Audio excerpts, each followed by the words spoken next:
Hello friends, good morning and welcome to my online class NCERT Academy. And today we will talk about our next chapter or second chapter and the next exercise 2.3. In the earlier classes we have discussed 2.1 and 2.2 with short tricks and shortcuts. Now we will start the 2.3. Here is a new pattern of remainder theorem. So first of all we have to talk about the remainder theorem कि remainder होता क्या है. This is remainder theorem. यहाँ पे हमारे पास में chapter number 5 में एक मैथमेटिशियन है यूक्लिड, जिन्होंने रिमाइंडर के बारे में हमें जो डिविजन्स अगर हम करते हैं शॉर्ट, जो हम जैसे बच्चे जो करते हैं शॉर्टकट में 5 2 लाइक दिस, इस पैटर्न को जब हम करते हैं तो यहाँ पे होता है 2 2 4, रिमाइंडर बचता है हमारे पास में 1. ये है बेसिक तरीका. और जो यूक्लिड है हमारे पास में, उन्होंने क्या बताया था, यहाँ पे एक फॉर्मेट उन्होंने बताया दैट ए मीन्स इंटीजर जिसे हमें डिवाइड करना है. इसका मतलब अभी हमारे पास में ए का कौन होगा 5. ठीक है, तो उन्होंने एक थ्योरम बताई a is equals to B Q plus R. अब यहाँ पे 4 टर्म्स हमारे पास में दे रखा है a b q and r. इसका मतलब a यहाँ पे होगा 5 जिसको हमें डिवाइड करना है, b यहाँ पे होगा जिससे हमें डिवाइड करना होता है मतलब 2. तो यहाँ पे हो गया 5, ये हो गया 2. q का मतलब होता है क्वेश्चन, मतलब हमारे पास में कितनी बार डिवीज़न गया हुआ है, और r का मतलब होता है रिमाइंडर, मतलब हमारे पास में शेष कितना बचा हुआ है. अगर हम इसके RHS और LHS को कंपैरिजन करते हैं तो RHS को कंपैरिजन करने के बाद में हमारे पास में LHS के इक्विवेलेंट में ही वैल्यू आएगी. जैसे 5 is equals to 2 into 2, 4 plus 1 means 5 is equals to 5. तो ये हमारे पास में है यूक्लिड की रिमाइंडर थ्योरम, या फिर आप इसे डिवीजन लीमा भी कह सकते हैं. सेम चीज़ हमें यहाँ पे अप्लाई करनी है और हमें बताना है कि जो हमारे पास में इक्वेशंस ये अलजेब्रिक एक्सप्रेशंस दे रखे हैं उनका आंसर क्या आएगा. तो पहले क्वेश्चन नंबर फर्स्ट की बात करते हैं. Find the remainder when x cube plus 3x square plus 3x plus 1 is divided by. We have 3 option here and we have to divide particularly all the 3 options and find out the remainder. First is there x plus 1. तो सबसे पहले हमें इसके equivalent में 0 put करना पड़ेगा, और उसके बाद में ये जो हमारे पास में LHS में जो वैल्यूज़ दे रखी है उसे RHS में लेकर जाना पड़ेगा. यहाँ पे अभी हो गया x इज इक्वल्स टू -1. मतलब फर्स्ट ये जो इक्वेशन हमारे पास में दे रखी है, यहाँ पे जितने भी हमारे पास में x गिवन है उनके जगह हमें -1 को रिप्लेस करना पड़ेगा, और उसके बाद में हमें इसका आंसर बताना है. जैसे x cube plus 3x square plus 3x plus 1, ये हमारे पास में इक्वेशन दे रखी थी, और फर्स्ट जो हमारे पास में दे रखा -1, तो -1 cube plus 3 -1 square plus 3 -1 plus 1. इसे सॉल्व करने के बाद में जो हमारे पास में आंसर आएगा वही हमारे पास में कौन होगा, रिमाइंडर होगा. जैसे -1 का अगर क्यूब किया जाए, यहाँ पे ये जो वैल्यू है पावर में वो ऑड है, इसका मतलब जो हमारे पास में आंसर आएगा वो नेगेटिव में आएगा.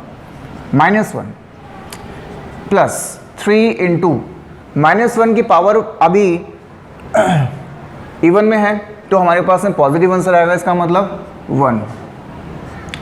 देन 3 इंटू -1 -3, और लास्ट में 1 हमारे पास में दे रखा है. तो इसे सॉल्व करने के बाद में ये हमारे पास में हो गया -1 प्लस 3 -3 एंड प्लस 1. 1 हमारे पास में पॉजिटिव एंड नेगेटिव दोनों में है, तो ये यहाँ पे कैंसिल हो गया, और 3 भी पॉजिटिव एंड नेगेटिव में, ये भी कैंसिल हो गया. तो हमारे पास में अभी क्या बच रहा है, रिमाइंडर 0.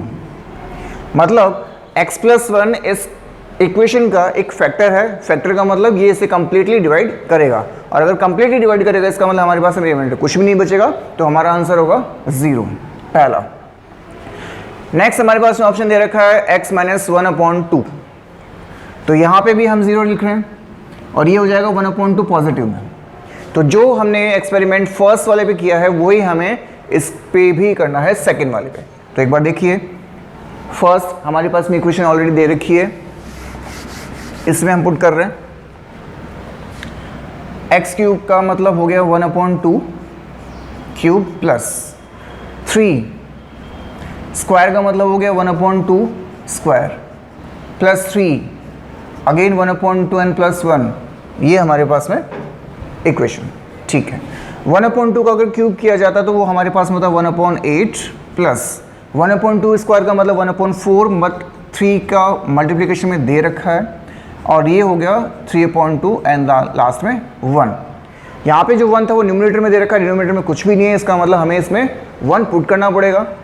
तो इसे सॉल्व करते हैं, ये हो गया 1/8 प्लस 3/4 प्लस 3/2 एंड प्लस 1/1। जब भी हमारे पास में कोई फ्रैक्शन आता है तो हमारा काम होता है उसका एलसीएम लेना। तो यहाँ पे हो गया LCM. First of all 8, 4, 2 and 1, यहाँ पे जो सबसे बिगेस्ट वैल्यू हम ऑब्जर्व कर रहे हैं वो है हमारे पास में 8। तो इसका एलसीएम में कितना रहेगा 8। 8 में 8 का डिवाइड किया 1 टाइम, 1 × 1 1। 8 में 4 का डिवाइड किया 2 टाइम, 2 3 6। देन नेक्स्ट 8 में 2 का डिवाइड करते तो 4 4 3 12 और लास्ट में 8 ऐसे कैसे। अब हमें करना है इसे एडिशन। तो एडिशन करने के बाद में हमारे पास में आ रहा है 6 प्लस 1 7 प्लस 12 प्लस 8। तो इसे ओवरऑल सॉल्व करने पे हमारे पास में बचेगा 7 प्लस 20/8 मीन्स 27/8। ये हमारे पास में रिमाइंडर रहेगा, बिकॉज 8 और 27 एक इवन नंबर है और एक ऑड नंबर है। ये दोनों किसी भी नंबर से, पर्टिकुलर नंबर से कट नहीं हो सकते, इसलिए ये हमारे पास में कौन होगा रिमाइंडर। सेकंड, थर्ड हमारे पास में ओनली एंड ओनली एक्स दे रखा है। इट मे बी कि यहाँ पे कोई वैल्यू मिसिंग हो, बिकॉज इक्विवेलेंट में कुछ भी नहीं दे रखा। फोर्थ पे अब कंसल्ट करते हैं, एक्स प्लस पाई। पाई की value you know very well 3.14 और 22/7। बट इस क्वेश्चन में हमें कहीं पे भी ये मेंशन नहीं किया हुआ है कि हमें पाई की वैल्यू पुट करनी है। तो फिर हमें ना तो 3.14 यूज़ लेना है, ना 22/7 यूज़ लेना है, हमें सिर्फ यूज़ लेना है पाई। अभी यहाँ पे दे रखा है हमारे पास में पाई पॉजिटिव में, तो सिंपल सी बात है यहाँ पे हमें रखना पड़ेगा नेगेटिव में। देखिए =0 अगर यहाँ पे पुट किया जाता है, पाई को अगर उधर भेजा जाएगा तो ये हमारे पास में आएगा -पाई, यहाँ से हो जाएगा क्रॉस। अब इसमें पुट किया जाता है पाई माइनस में क्यूब प्लस में 3 माइनस पाई स्क्वायर प्लस में 3 pi and plus 1। Then after we have to multiply pi into pi, but negative में दे रखा है और जो पावर दे रखी है वो ऑड में दे रखी है। इसका मतलब ऑड में हमारे पास में कौन आएगा पाई आएगा, -पाई क्यूब प्लस -पाई स्क्वायर मतलब पॉजिटिव हो गया पाई स्क्वायर, और 3 से मल्टीप्लिकेशन में 3 pi square, then 3 pi and 1। यहाँ पे हमारे पास में जो भी पाई की वैल्यू दे रखी है उनकी डिग्रीज अलग अलग है, इसलिए ना तो वो एडिशन हो सकता है ना सब्ट्रैक्शन हो सकता है। हाँ, अगर मल्टीप्लिकेशन डिवाइड होता तो we can do it easily. तो ये हमारे पास में हो गया इसका रिमाइंडर। बिकॉज हमें इसकी वैल्यू नहीं रखनी थी, हमें सिर्फ और सिर्फ पाई दे रखा था, तो पाई के बेसिस पे हमने इसका क्या निकाला है रिमाइंडर निकाला है। ये था हमारे पास में first question.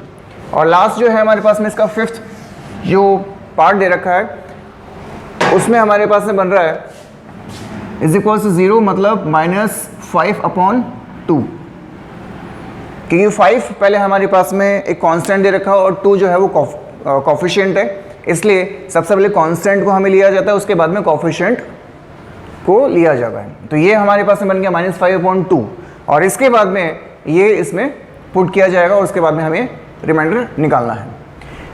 This was the question number first that has solved.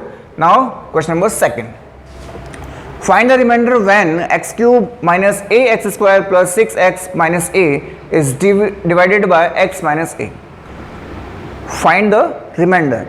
Question ये बोला है कि अगर हमें जो वैल्यूज ये इक्वेशन दे रखी है, हमें जो अलजेब्रिक एक्सप्रेशन दे रखा है, अगर इसे x - a से डिवाइड किया जाए तो हमारे पास में रिमाइंडर कितना आएगा, ये हमें निकालना है। तो सिंपल सी बात, जो हमने क्वेश्चन नंबर फर्स्ट जो पैटर्न यूज़ किया था सेम पैटर्न हमें सेकंड में यूज़ करना है।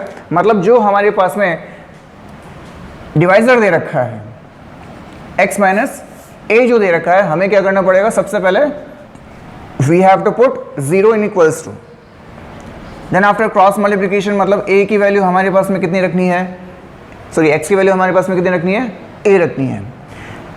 इक्वेशन दे रखी है हमारे पास में x³ minus ax square plus 6x minus a, ये हमारे पास में एल्जेब्रिक एक्सप्रेशन दे रखा है। हमें पुट करना है a के बेसिस पे, तो यहाँ पे हो गया a³ पॉजिटिव में था, ये हो गया हमारे पास में a, फिर से a स्क्वायर और 6 फिर a एंड माइनस a, ऐसे कैसे। इस वाली वैल्यूज़ में हमारे पास में क्या दे रखा था, a ऑलरेडी हमारे पास में दे रखा है, रिमाइंडर पूछा गया है, तो x की जगह जहाँ पे भी हमें दिखाई दे रहा है वहाँ पे हमें पॉजिटिव में a पुट करना है। अच्छा, a का क्यूब अगर देखा जाए तो वो होता है a³ minus a square into a, फिर से हमारे पास में कौन हो गया, a³ नेगेटिव में, प्लस 6a और माइनस a, एक पॉजिटिव में है एक नेगेटिव में है, वो भी क्यूब में है, तो यहाँ पे हो गया ये कैंसिल, ठीक है। उसके बाद में 6a और a, अभी मैंने जस्ट पहले वाले पे बात की थी, यहाँ पे डिग्रीज अलग अलग थी, बट यहाँ पे डिग्री हमारे पास में सिंगल है, इसका मतलब ये एडिशन और सब्ट्रैक्शन में यूज़ किए जा सकते हैं। तो 6a माइनस a का मतलब हो गया हमारे पास में 5a। तो ओवरऑल हमारे पास में क्या आंसर आ रहा है, सेकंड में अगर x माइनस a से इस इक्वेशन को डिवाइड किया जाए तो हमारे पास में रिमाइंडर कौन आएगा, 5a आएगा। Next question third, check whether 7 plus 3x is a factor of 3x³ plus 7x। Factor का मतलब होता है जब भी आप किसी भी वैल्यू को किसी सेकंड वैल्यू से डिवाइड करते हो और अगर वो पूरा पूरा इसे डिवाइड करता है, इसका मतलब जो भी हमारे पास में डिवाइजर है वो उसका कंप्लीट फैक्टर होगा, एक सिंगल। तो यहाँ पे क्वेश्चन नंबर थर्ड में हमें यही पूछा गया है कि जो इक्वेशन दे रखी है और जो हमारे पास में डिवाइजर दे रखा है, क्या वो उसका एक पूरा का पूरा फैक्टर है या नहीं है। तो चेक करने के लिए first of all just write down the equation 3x³ plus 7x, और नेक्स्ट हमारे पास में दे रखा है 7 प्लस 3x। इसका मतलब तो यहाँ पे हमें x की जगह रखना क्या है, 7 plus 3x is equal to 0, then first of all constant 3x is equal to minus 7, positive में था, और उसके बाद में कोफिशिएंट मतलब माइनस 7/3। ओवरऑल x की वैल्यू हमें कितनी रखनी है, माइनस 7/3। तो यहाँ पे रखते हैं 3 minus 7/3 cube plus 7 minus 7/3 single. अब बारी आती है इसे सॉल्व करने की, तो 7 का क्यूब और 3 का क्यूब आपको पता होना चाहिए। 7 का क्यूब होता है 343, नेगेटिव में है इसलिए हमारे पास में इसका आंसर नेगेटिव में आएगा 343, और 3 का क्यूब होता है 27 प्लस 7 इंटू माइनस में 7/3, ये हमारे पास में एज इट इज दे रखा है। अच्छा, इसकी बात करते हैं, 27 फिर से क्रॉस हो सकता है, कितना होता है 9 टाइम, तो -343/9 और प्लस माइनस नेगेटिव में 49/3। दोनों हमारे पास में फ्रैक्शंस दे रखे हैं, मतलब न्यूमरेटर और डिनोमिनेटर दे रखा है, इसका मतलब हमें एलसीएम लेना पड़ेगा। और उससे पहले अगर 343 और 9 को देखा जाए, अगर वो क्रॉस होते हैं तो हमें उसे क्रॉस करना है। तो मे बी अगर फर्स्ट क्लास में मैंने आपको जो बताया था डिविजिबल रूल, उसका देखा जाए तो 9 का मतलब हो गया इस 343 का जो एडिशन है वो 9 से अगर डिवाइड होगा तो हम इसे क्रॉस कर सकते हैं। 3 प्लस 3 कितना होता है 6, 6 प्लस 4 10, जो कि 9 के टेबल में नहीं आता, इसलिए क्रॉस करने की ज़रूरत नहीं है। यहाँ पे सीधा हमारे पास में कौन आएगा, एलसीएम में आएगा 9। ये हो गया हमारे पास में सिंगल टाइम 343 और माइनस में 3 3 9 होता है, इसका मतलब 49 को 3 से मल्टीप्लाई करना पड़ेगा। Then 343 plus minus minus 3 9 27, 2 carry, 4 3 12 and 2 14। Divide में डिनोमिनेटर जो 9 चल रहा था हमारे पास में, अच्छा माइनस माइनस होता है प्लस, पॉजिटिव हमारे पास में रेस्पॉन्स रहेगा। तो 7 और 3 होता है 10, मतलब 0, 1 कैरी, 4 4 8 एंड 1 9, और 3 एंड 1 4। माइनस माइनस प्लस होगा, लेकिन यहाँ पे जो साइन लगेगा वो बिगेस्ट वैल्यू का लगेगा जो कि नेगेटिव में है। तो नेगेटिव में 9। अब फिर से वही बात, एक बार इसका एडिशन करके देखते हैं। सिर्फ और सिर्फ डिजिट्स का 9 एंड 4 कितना होता है 13, जो कि 90 टेबल में नहीं आता। इसका मतलब हमारा आंसर क्या रहेगा -490/9। यहाँ पे ये पूछा गया था कि फैक्टर है या नहीं है, इसका मतलब हमारे पास में इसका आंसर 0 नहीं आया, इसका मतलब ये इसका फैक्टर नहीं है। तो ये थी हमारे पास में एक्सरसाइज नंबर 2.3 और उसके बाद में हम बात करेंगे एक्सरसाइज नंबर 2.4 जो कि हमारी रहेगी नेक्स्ट क्लास में। आज के लिए इतना काफ़ी और ये आपका होमवर्क रहेगा। और इसमें अगर आपको कोई भी प्रॉब्लम आती है तो आपको डिविजिबिलिटी रूल जो फर्स्ट क्लास में दी थी आपको वो वीडियो देखना है और उसमें से इसे फाइंड आउट करना है कि कौन से हमें रूल्स में लगाना है और कौन सा नहीं लगाना है। ठीक है, थैंक यू।